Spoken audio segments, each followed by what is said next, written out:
Hey, this is Fireman Rob. You know, optimal performance isn't something that happens just by accident. I know this for a fact from being a fireman and doing way too many Ironman triathlons in full firefighter gear. But everybody always asks me, what's your secret? I can give you one secret.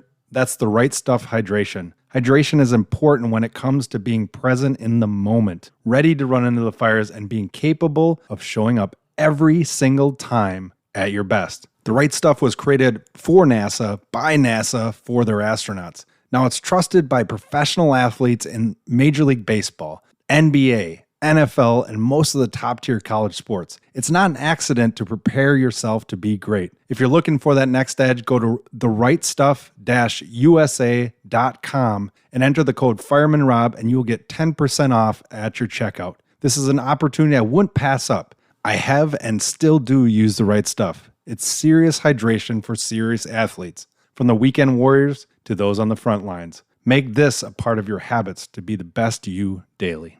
Welcome to Forged in the Fires podcast with Fireman Rob. Being a fireman, father, veteran, husband, world record holder, and Ironman, he brings stories of experience to impact your life while challenging you to live it. What do you want from your life? Why do you want it? Are you willing to go through the challenges to get there?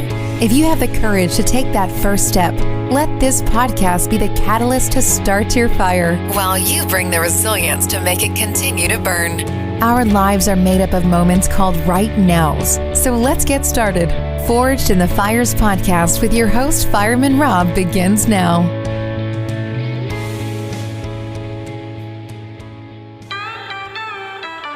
We got the same blood, the same blood. Stay by your side, it's ride or die. We've got the same blood. All right, welcome back to Forged in the Fires podcast. I'm your host, Fireman Rob. Today, we have a great guest, 36 long years in the fire service, emergency services. He's had positions as a fire chief. He's been a firefighter. He emergency management, and he's still helping with health and wellness within the fire service. Partially retired, we were just talking, but enjoying life. Dan Kerrigan, how are you doing today, sir? Doing well. Thanks for having me on. Well, I love that you are still involved. So take me back to when you were a firefighter. The career has changed a lot in the many years you've been in. What was it like when you first entered into the station? What was your instant feeling?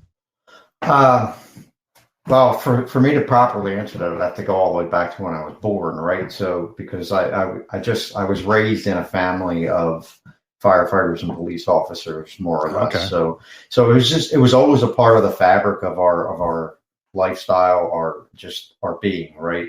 Right. Volunteer firefighters, career firefighters, police officers, cousins that were police officers that volunteer firefighted, So yeah. I grew up in a firehouse. I mean, what can I say? It was almost a requirement, to do this. And I wouldn't ever wanted to do anything different. It's always been pretty much my passion. So, I started in the mid-'80s as a firefighter. So needless to say, it's a lot different now than it was then, and probably mostly, not necessarily with the technology and all that. Is right. Still the wet stuff and the red stuff, right? Right. But, obviously the technology has changed dramatically. We were still fighting fires back then like we do now in terms of, the typical interior fire attack and all that kind of stuff. But right. The biggest changes, which is why I'm still so deeply involved in health and wellness is just that. It's just all the things that we know now that we didn't know then, about how to take care of ourselves, why we should take care of ourselves, what we're exposed to, Right. I rode the tailboard on a fire truck, which is not something a lot of people in the younger generations can say, and too bad for them, because even though it was crazy and dangerous, It was a lot of fun. Put your head under the under the tarp. Yep, under the tarp when it's cold, right? Yeah, I got to experience a lot of that stuff. I also, unfortunately, got to experience a lot of the attitude and the approach that was prevalent back then, and it was a lack. It really didn't have much at all to do with taking care of yourself, whether it was fitness, behavioral health, whether, cancer prevention or anything like that, standing around, in engine bays filled with diesel smoke and watching some of the other folks, sitting on benches in front of the stage and smoking cigarettes. What do you think was what do you think was one of the defining factors that really changed that? Because I've thought about this many times, and I'm like, I can't recollect what the defining factor was. Because, well, I mean, my humble opinion is I don't know that there's any one defining factor. I think the fire service, one of the things we do good, whether it's by necessity or not, is I'd love to think that we're constantly trying to improve ourselves and the things that we do.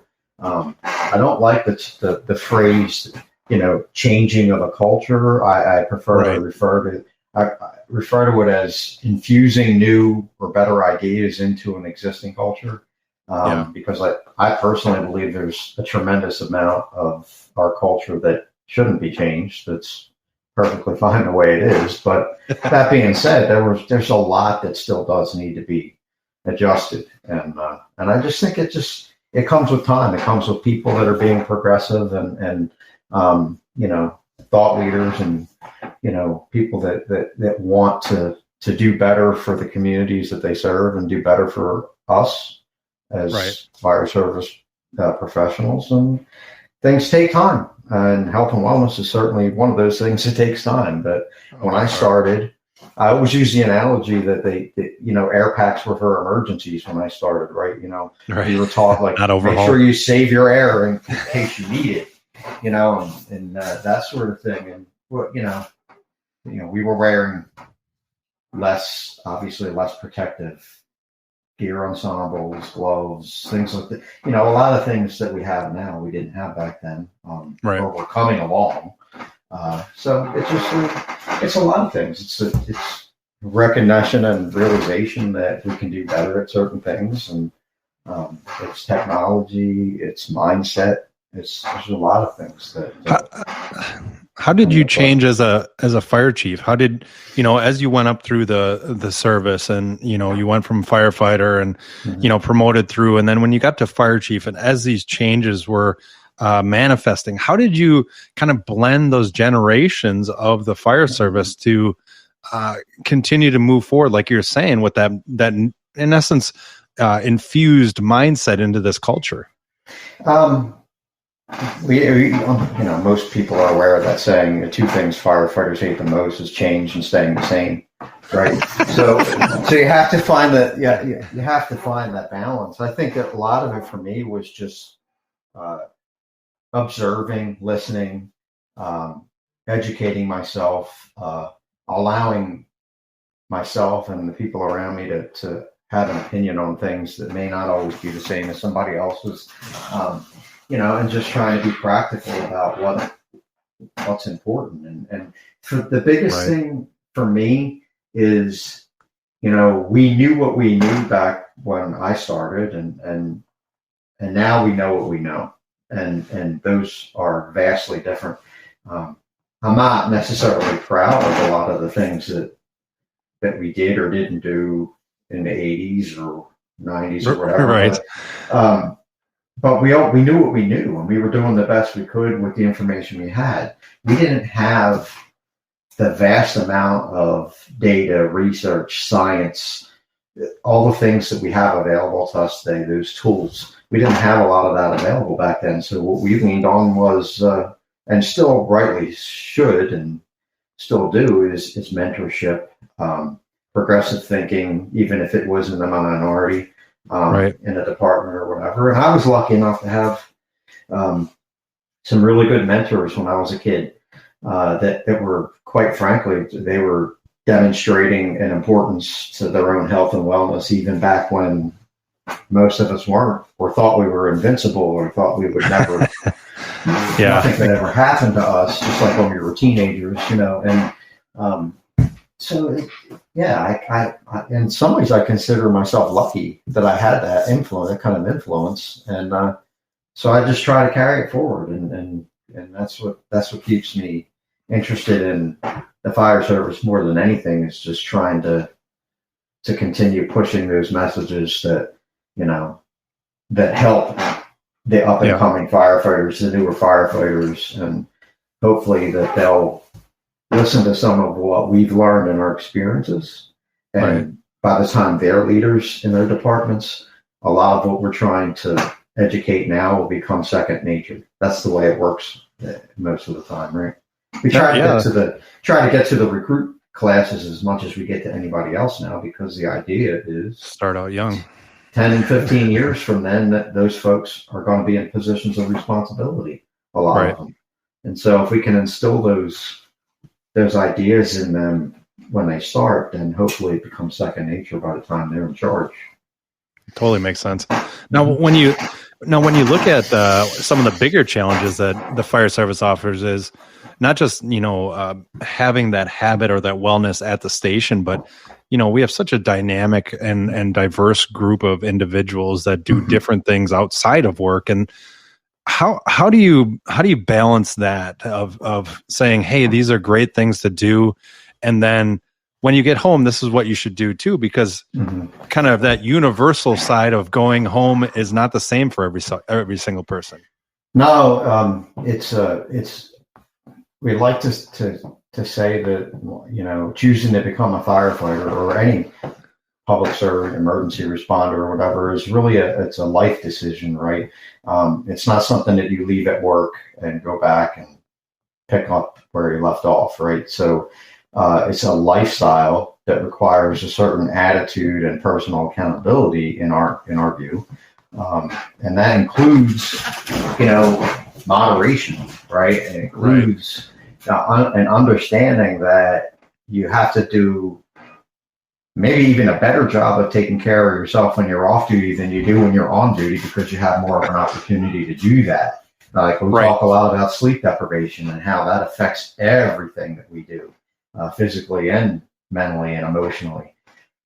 Nobody's going to tell you, or shouldn't be telling you, that you can get 7 or 8 hours of uninterrupted sleep when you're on duty at the fire station, right? Now, maybe you do every once in a while if you work at the right spot. But that's an example of why it makes it even more important that you need to focus on that kind of thing when you're off duty, right? Never has have I said you shouldn't ever drink a beer or eat a slice of pizza or take a rest day instead of hitting the gym or whatever it is. But it's a lifestyle of moderation. It's an attitude that we strongly feel, Jim Moss and myself, my partner, strongly feel that it's a responsibility that we have, and we need to take it seriously. We are in fact held to a higher standard than, say, the general population, because the general population, although we all experience the same basic health risk factors, being sedentary lifestyle, poor nutrition, family history, there's when we look at the things that are modifiable, like your blood pressure, diabetes, obesity, high cholesterol, all of those different factors, the general population is more able to withstand the impact of some of that stuff, in my belief, than a firefighter is, because of what we physically do to punish our bodies when we go to work. And that's proven through the science. It's not because Dan said so, or I have an attitude about it or whatever. We just know what happens to our bodies when we're engaged in strenuous firefighting, when we're exposed to the heat stress and the things that we're exposed to. And that exacerbates all those risk factors that maybe somebody else that works in an office 40 hours a week is better able to tolerate. Dehydration, for example, is a big one that maybe if I'm working in my home office all week, I can withstand that from a health standpoint a lot better than a firefighter could. It's going to be exposed to the things they're exposed to. Yeah, totally. I mean, that's a lot of the experiences and education that obviously you've learned in 36 years. How important is it for you to leave that legacy of that that knowledge and that experiential knowledge to be able to deliver that to the future of the fire service? Honestly, I don't know about legacy, because I don't know that. I know that name that word gets kicked around a lot, but I don't know that it's up to me to decide what my legacy is, right? Like no. Right. So I would say, how important is it? I think it's important that if I'm in a position where I have the opportunity to educate and share my experiences in a particular facet or topic of the fire service, which happens to be, wellness, fitness, that kind of stuff for me.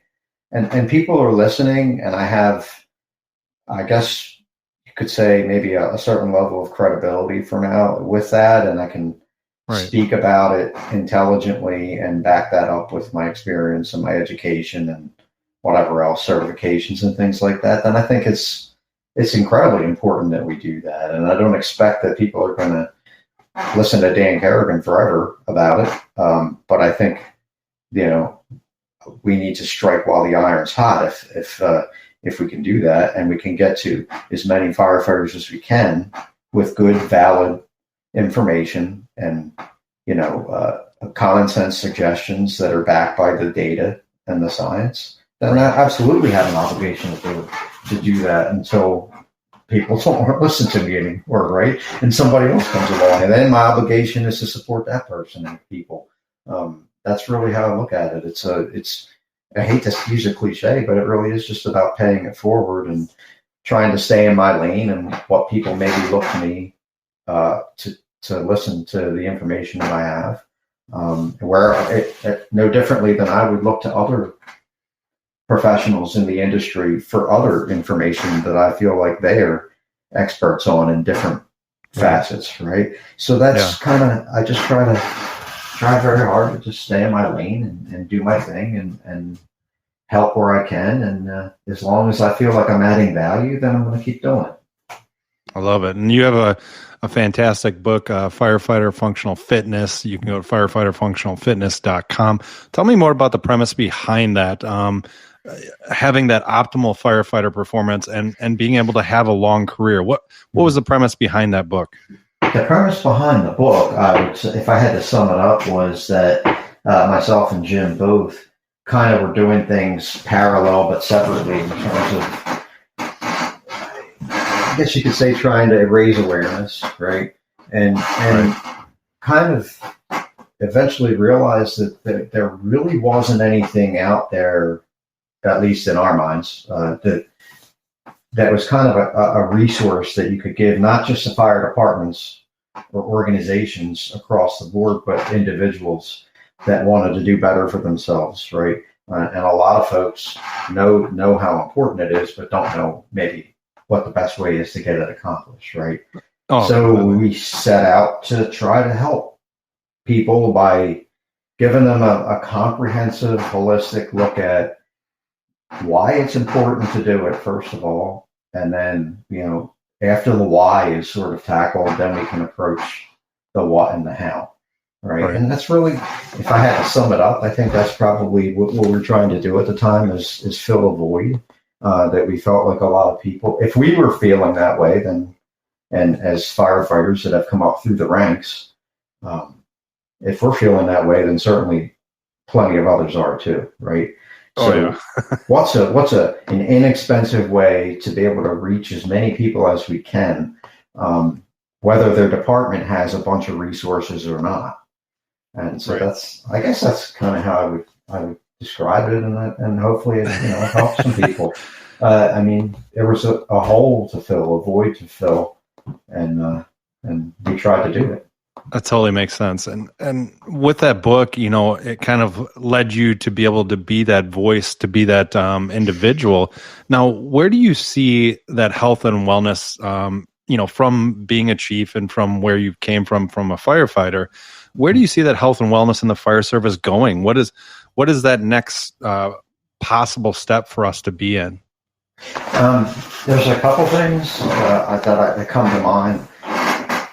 Number one, I think on an organizational level or even a national level is accessibility to resources, because there's a lot of resources out there, and we need to do a better job of consolidating them and making them available in terms of like, seeing them on the internet or wherever they are. Yeah. But there's, I think there's an issue with being able to provide those resources to departments, big and small, regardless of makeup or complexity, and kind of create a more equal footing for fire departments across the country, right? What do we do with the 70% of fire departments that don't have, the enormous budgets and the personnel on staff to personally attend to certain components of programs that are needed so badly, right? How do we get the information to them? And so that's where I see, I guess, that's where I see it going. It's just, that makes sense. The other part of it is just making sure that we're educating enough of the folks that are coming into the fire service, so that I keep saying that, so that we don't have to keep doing it 10 or 15 years. I joke about it, but the whole idea is to get enough involvement in the fire service now, so that if you want to use the word legacy, so that those folks eventually it becomes the norm, not the exception.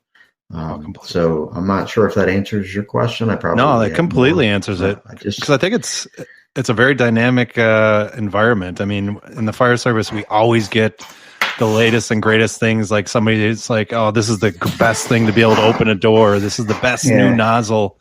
I just hope that mental health and wellness and physical health and wellness aren't kind of one of those nozzles or one of those tools, right? Well, it's a great point, because the other part of it for me would be to really do a better job of prioritizing firefighter well-being.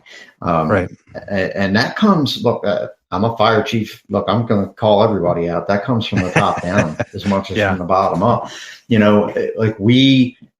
It's high time that we need to focus on prioritizing health and wellness. And when I say that, I'm not just talking about working out, right? I'm talking about early detection, cancer prevention, behavioral health assessments, all of those things. We need to prioritize that as much as we prioritize our equipment and our apparatus, right? The analogy that I use is that most fire departments have had preventative maintenance programs in place for decades. For their equipment and their apparatus, right? Well, think of the reasons why we do that. I mean, longevity, reduce costs, extends the life of the equipment, right? Why are we not doing that for our own people? And that's really the kind of the gut check moment that a lot of leadership in this fire service, if you ask me, needs to consider. Because I can give you the positive return on investment that you're looking for. If it's about money, I can give you that data to show you that it works just the same as it does for our nozzles and our engines and trucks. So those don't work without the people. As far as I'm concerned, right? It works.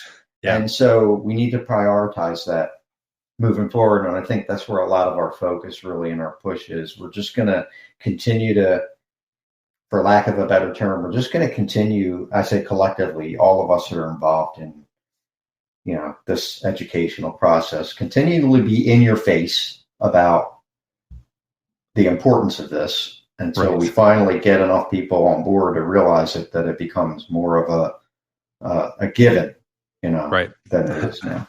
I love that. It's a perfect way to end it, because that is that call out and making sure that it's a priority. Make sure you go to firefighterfunctionalfitness.com. You can grab that book. It's an essential for firefighters. Dan, I always end my podcast the same way with 3 questions. Are you ready? Sure. That didn't sound confident. Come on now. If you could go back to your 18-year-old self and give yourself one piece of advice, what would that be? Probably if we're specifically talking about the fire service, is to do a better job of taking care of myself then, so that I didn't have to play catch up now. It's so true. It's tough to do because you don't you only know what you know when you know it. And Right. But invincibility doesn't exist in anybody's life.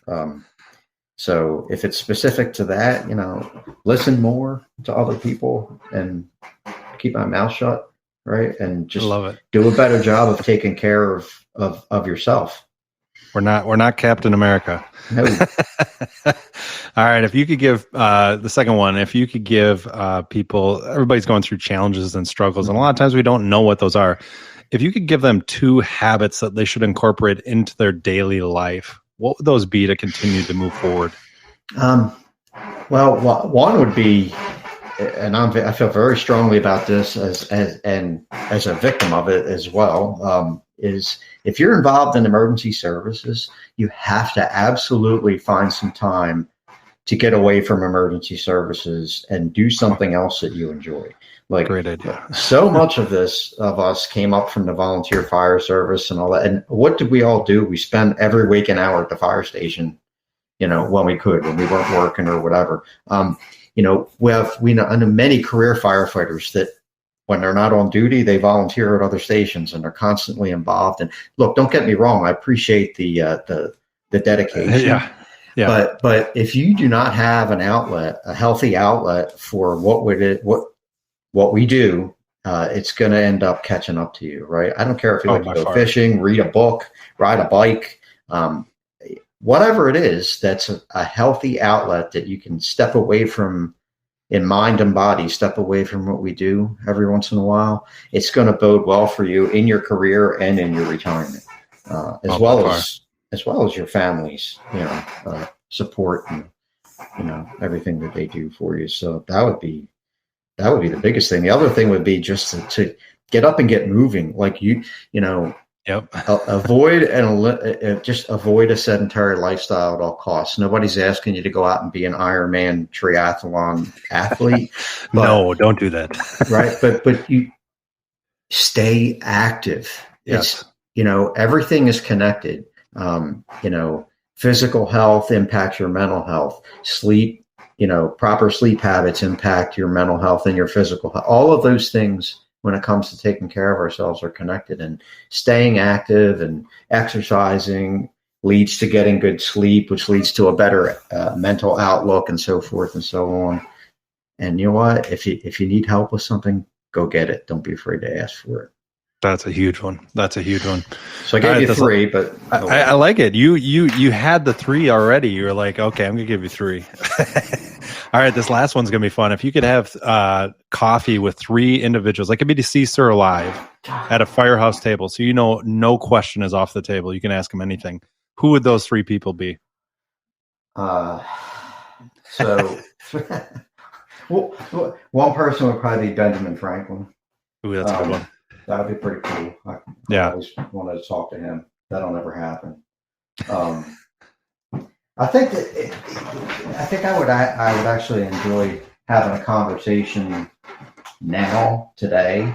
Yeah. With my own 18-year-old self that'd be a good one. to say, what in the world were you thinking when you did this or that, or why didn't you do this? Like, or anybody in that regard that I grew up with being a firefighter.